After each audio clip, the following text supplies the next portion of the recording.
Tengo conmigo hoy a dos expertos o profundos conocedores del tema, aquí en el estudio Wilfredo Amer Ruiz.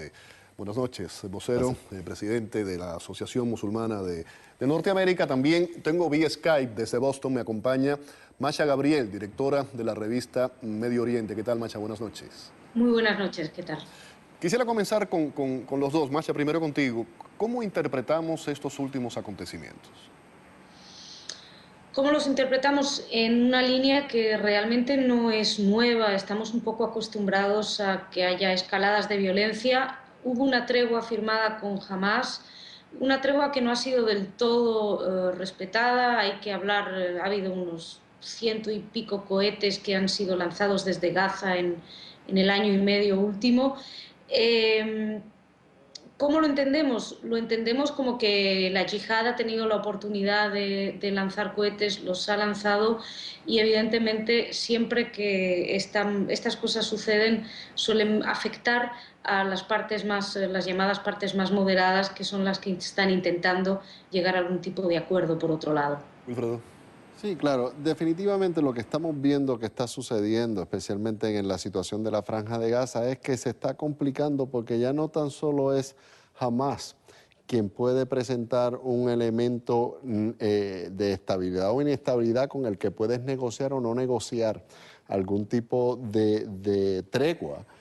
Sino que están entrando otros actores al escenario. Y vemos la yihad islámica, que no es el mismo liderazgo ni obedece al mismo liderazgo de Hamás, aunque podría estar vinculada o en cooperación con.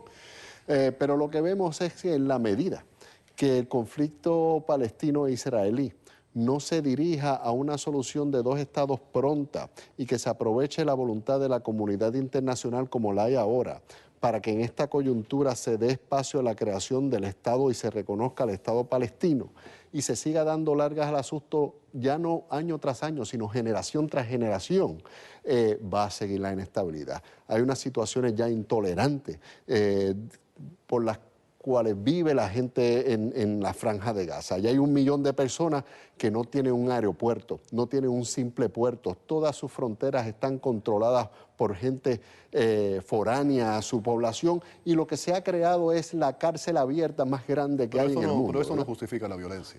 Jamás se justifica el terrorismo, no tiene ninguna justificación, pero tenemos que, para entender por qué es lo que pasa, por qué están tirando sin que esté justificado, ¿verdad? Pero la violencia viene por la extendida inestabilidad y falta de ver un norte político de alguna solución a corto o mediano plazo, porque aun cuando vemos las negociaciones, aun cuando vemos el liderazgo de Europa y de Estados Unidos allí en la región buscando una solución, vemos este divagar del liderazgo israelí o este divagar del liderazgo palestino que sigue perdiendo más arraigo con el pueblo, porque en la medida que Abu Mazen no obedezca y responda a lo que el pueblo quiere que se mueva, pues sigue perdiendo y desgastándose su figura como líder del pueblo palestino, y en la medida que el pueblo palestino se quede sin un liderazgo político fuerte, capaz de proyectarse y negociar con Israel y con la comunidad internacional la solución de dos estados, lo que vamos a ver lamentablemente es que seguirá extendiéndose la violencia por generaciones como ha pasado hasta ahora. Masha, con relación a Hamás, pues, pudiéramos decir que está viviendo momentos no muy seguros, vamos a ponerlo de esa forma. Después del derrocamiento de Morsi, Egipto culpó a Hamás de ser cómplice de los hermanos musulmanes. Sí, no solamente con lo sucedido en Egipto, que culpó a Hamás, y sobre todo lo que le dieron un golpe muy fuerte cuando cerraron los túneles subterráneos a través de los cuales estaban pasando no solamente armamento, sino había gran comercio a través de esos túneles con Egipto. Cerrar esos túneles significa cerrar la frontera del todo. En este caso parece paradójico, pero entran más bienes a través de la frontera con Israel, que hay unos 300, 400 camiones diarios que entran para suplir a la población de Gaza, más que por Egipto, que era supuestamente la salida que tenían. Pero no solamente eso, también hay un enfriamiento con Irán.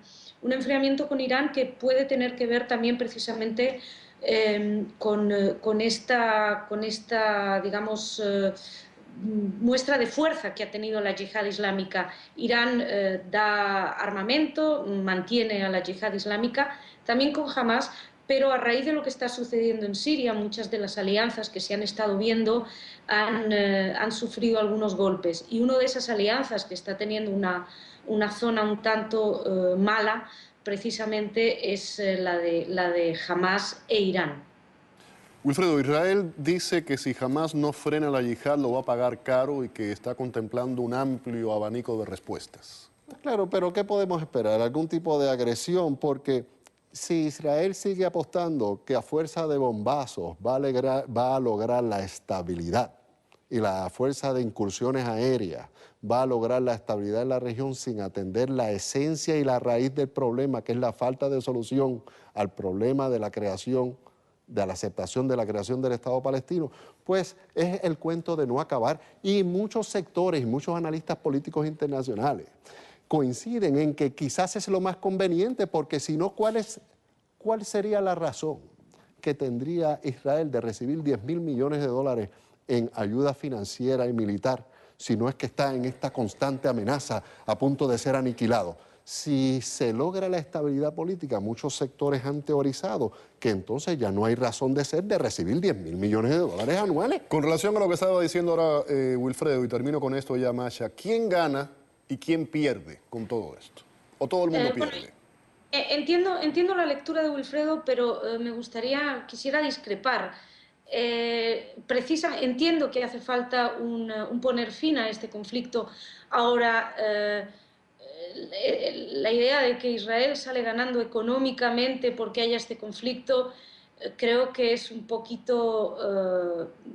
es una lectura un poco incompleta, ya que quienes más beneficios están teniendo económicos precisamente por la situación en la que están son los palestinos. Hay un problema que hay que solucionar y probablemente no se solucione a bombazos, en eso estamos de acuerdo, pero quien tiene que tomar una decisión, quien tiene que aceptar la posibilidad de tener un Estado son los palestinos, es la dirigencia palestina que ya ha rechazado en 3 ocasiones la posibilidad de tenerlo.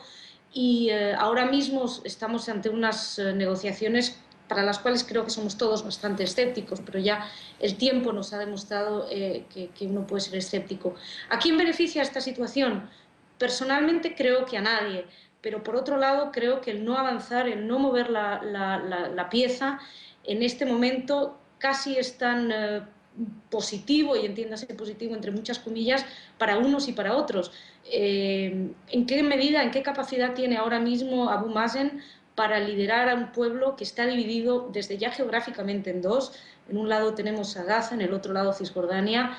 Gaza, esa prisión, bueno, hay una manera de terminar con el bloqueo, y es que jamás reconozca y acepte las imposiciones o las peticiones del Cuarteto Internacional, que son reconocer a Israel, firmar un acuerdo de paz y